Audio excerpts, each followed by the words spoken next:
Good evening, people. Jack Daniels at the Boxing Training Channel, Coach Jack Daniels, and we are live. So, you know what we do. Get in where you fit in.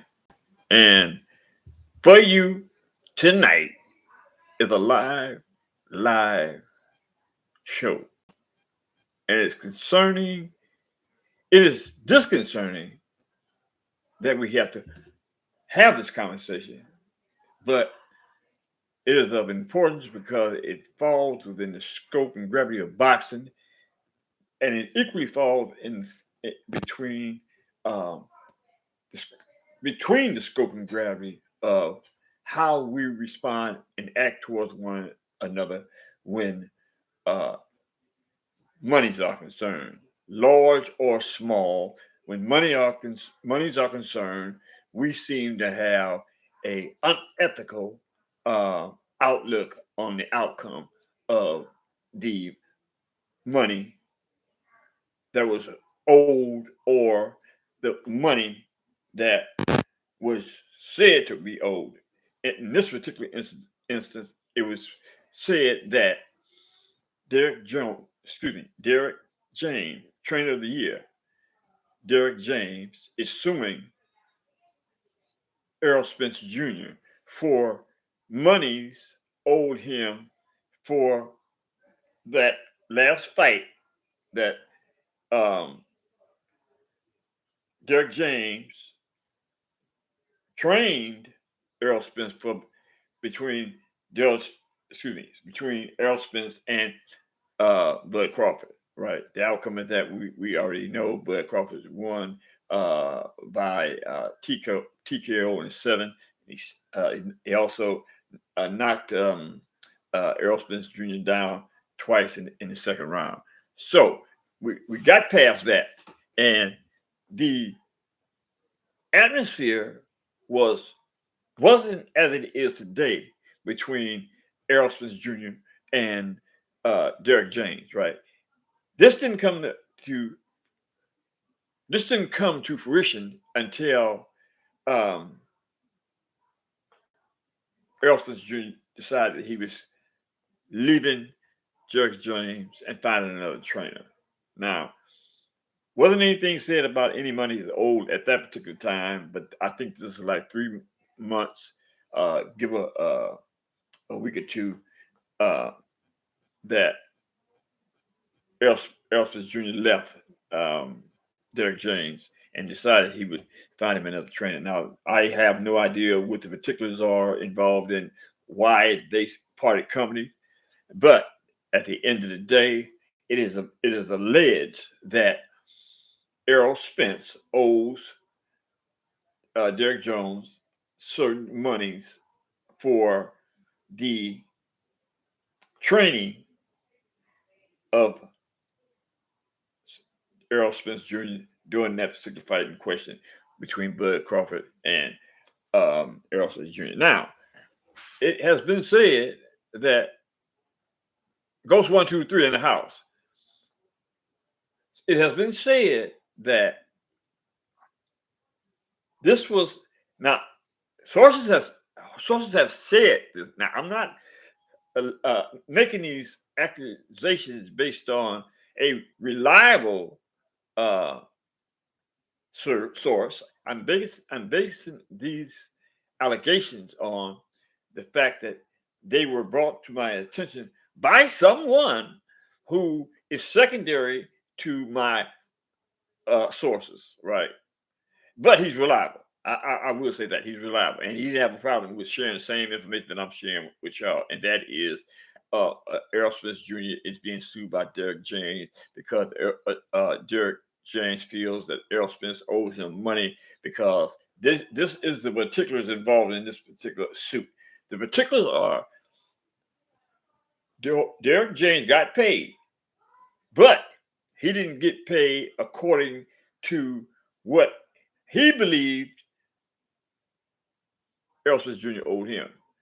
That was monies that allegedly that he didn't receive as a result of the back money, the the money was made by Errol Spence Jr. as a result of the pay-per-views, right? Um, Derrick James is alleged that he didn't get a penny of that money, and he believes that he's right. He owed that money, and they're going to court. Now the issue is a legal issue, right? And fortunately, I have some legal experience, right, in the sense that it is being said that there is no contract involved, right? And contrary to what people might think, right, there must be a written contract in order for the contract to have some legs, to have some validity to it. That is not correct, right? A contract doesn't necessarily have to be in writing. It is better that it's in writing because it puts the person in position that making the allegation that he has some serious ammunition to fight with, right? But that doesn't mean that you or I couldn't go to the court without a contract and make allegations, and those allegations have the proclivity to have merit, right? Now I can attest to this because I'm waiting on a substantial amount of money under the same circumstance. I went into court, and there was a total of $50,000 involved, and I sued and I won the lawsuit. And the point that I'm making in reference to give you my circumstances, right, is that I didn't have a written contract. I went in there and went with what we call per, right, which means self-representation. I did all the legwork, all the footwork, all the paperwork, and I was successful. But what makes this interesting in regards to the issue that we are speaking of is that there is no contract with Derrick James and Errol Spence. There was no contract with me and the defendants, right? And I won. I'm still going through the process of getting my money owed me, but not to worry. I am months away from that. Anyway, the point is that you don't have to have a contract to go to court and sue somebody. If you have a legitimate claim and you can present a viable case before a judge or a jury, right?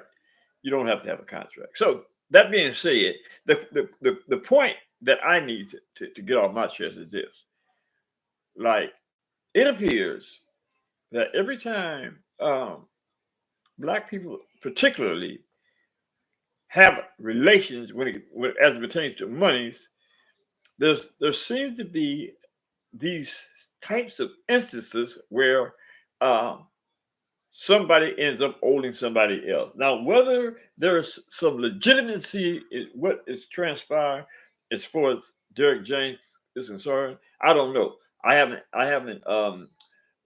view any of the any of the evidence, or I haven't had a conversation with anybody that made the allegation. So I'm saying this primarily because in the legal scheme of things, I've been in that position. But I want to talk about the moral apparatus involved in what is being dished out by either Errol Spence Jr. or Derrick James. Now, somebody is wrong, obviously, right? I can't point my finger at either one, but I will say this: we have a habit as a people, right? Especially when it's some money involved, especially when it's large sums of money involved, we have a habit, a tendency to drop our moralities at the front door when we go through the door, right? We don't go into the house without morality, right? When it comes to money, right? It doesn't seem to follow us through the door.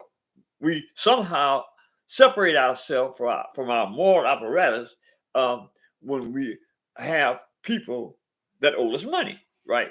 Now, the thing that really bothers me is that one of these people, Derrick James or Errol Spence is wrong, right? Morally wrong, right?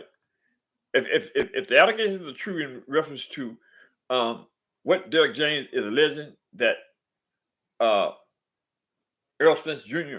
owes him money, we shouldn't be having this conversation because Errol Spence Jr. should have paid him according to what he was due. The money that was due him, he was supposed to get paid that, right? And that's what I'm. That's what where I'm poking my finger at the people that forget their moralities when it comes to some money, right? We need to stop. You know what I'm saying? Letting money or material things get in the way of us being good human beings, right? We have a habit of letting stupid stuff interfere with being decent human beings, right? I mean, it's just not uh, uh, uh, in the boxing scheme of things. It's in human. This goes to human nature as a people, right? We don't have the moral apparatus necessary to know right from wrong. Now, there are plenty out there that's going to argue with that, but constantly, every day, we go through these changes as a people, killing one another, stealing from one another, just doing all kind of hellacious things to one another, right? And then you have these circumstances where he owes me money, and I'm taking him to court. I'm suing, right? Now, again, somebody's wrong, and I am not one to condone the wrong of anybody. I'm just basically saying that if in the event that the Earl Smith is wrong, he needs to pay that man his money. That's my personal view on this. With that in mind, I'm gonna make this one a short one, right? And I'd appreciate it very much so if you hit the subscription button, hit the like button, share my videos with your friends and your family, and drop a comment in the comment section and tell me what y'all think about this particular incident and the morality of the Black people as a whole. With that, peace out.